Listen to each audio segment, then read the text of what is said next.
અહીંથી દેવ થવાના છે. બીજા ભાવમાં તીર્થંકરના પુત્ર તરીકેનો અવતાર છે. બીજા ભાવમાં સ્વર્ગ છે. ચોથા ભાવમાં તીર્થંકર થઈને કેવળ પામીને મોક્ષ જવાનું છું.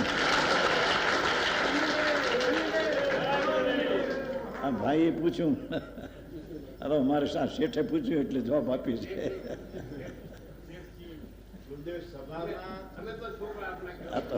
તમે મારે તો બધા શેઠ જ કહેવાય ને, બધા મોટા. હે શું કીધું? આવું આવી વાત ન કહેવાય. આ તો બેને આમાં લખ્યું છે એથી જરી કહ્યું બાપુ, એથી ઝીણી વાતો તો બહુ આગી છે. અમને તો અંદર પ્રત્યક્ષ થઈ ગયેલી છે, પણ હવે જીવન છે જ થોડું. ત્યાં સુધી આ વાત આવશે પછી તો સ્વર્ગમાં જવાનું છે. દેવલોકમાં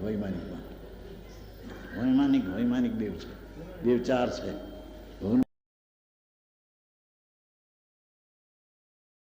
વસી રહ્યા છે સ્વર્ગપુરી ને ધામ જો, વૈમાનિક સ્વર્ગે ગુરુજી મારા વિરાજતા. ઇન્દ્ર સરીખા શોભી રહ્યા એ દેવ જો, વિદેહમાં સ્વર્ગેથી ગુરુજી પધારતા. શ્રીમંદર નાથના ધ્વનિના સુણે નાદ જો, વૈમાનિક સભામાં ગુરુજી તારા બેસના.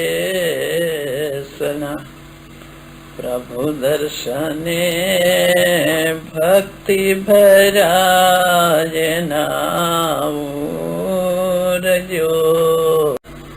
ઇન્દ્ર સરીખા શોભી રહ્યા જે દેવ જો. ગુરુદેવ આવે, ગુરુદેવની ઘણી યાદ આવે, અમારે શું કરવાનું? યાદ આવે તો ગુરુદેવે જે માર્ગ બતાવ્યો, માર્ગ ગ્રહણ કરીને એનો અભ્યાસ કરવો. એ વારંવાર ગુરુદેવે જે કીધું છે એને યાદ કરવું. માર્ગ બતાવ્યો, અંતર આત્મામાં દ્રષ્ટિ કરવાનું, એ અંદર ઓગાળવું, એને વિચારવું, એનો અભ્યાસ કરવો. એ કરવા જોઈએ. જે ગુરુદેવે કીધું ચોખટ એકદમ ખુલ્લે ખુલ્લું કરી દીધું છે. બધા ક્રિયાકાંડમાં અને શુભ ભાવથી ધર્મ એમાં એકદમ અંતર દ્રષ્ટિ ને દ્રવ્ય દ્રષ્ટિ બતાવી દીધી, સ્વાનુભૂતિ બતાવી, અને વર્ષો સુધી વાણી બતાવી. તીર્થંકર જેવું કામ કર્યું પંચમ દ્રવ્ય ગુણ કાર્યને કોઈને શંકા ન રહી. પડખા ખુલ્લા કર્યા. એક જ મંત્ર ગુરુદેવ આપ્યો છે, નાયક આત્માને ઓળખ, સ્વમાં એકત્વ બુદ્ધિ પરથી વિભક્ત થઈ ગયા. તો એ જ માર્ગ છે સ્વાનુભૂતિ.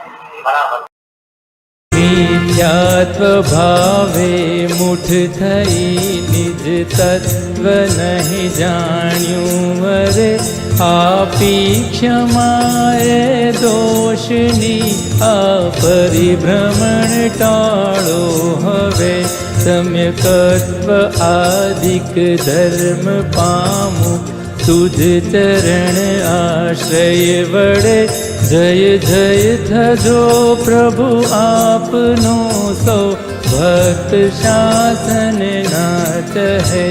જય જય થજો પ્રભુ આપનો સૌ, ભક્ત શાસન નાથ હૈ.